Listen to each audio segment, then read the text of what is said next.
Welcome to Tidbit Talkin. Here's some ideas about boatloads of entertainment media. Some serious, others not so much. Generally only spoilers for whatever's currently featured, and a bit of vague references to other things in a shared universe. Now, with all of that out of the way, here we go.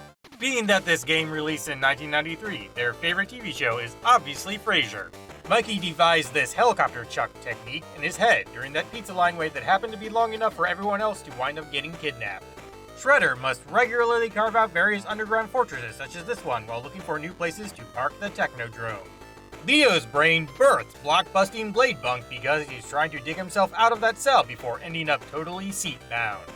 Foolish fabricated frogs got developed because Mr. Always Armed wanted his own reptile squadron but couldn't stomach making more than one fake turtle.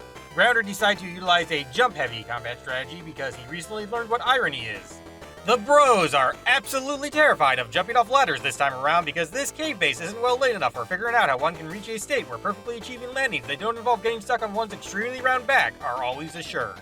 Raph created his shell slide because he's trying to scratch a tough spot with his size whilst imprisoned and got a stroke of genius during his failed attempts at said activity. Witnessing this is why all the guards decided that tying everyone to chairs was necessary.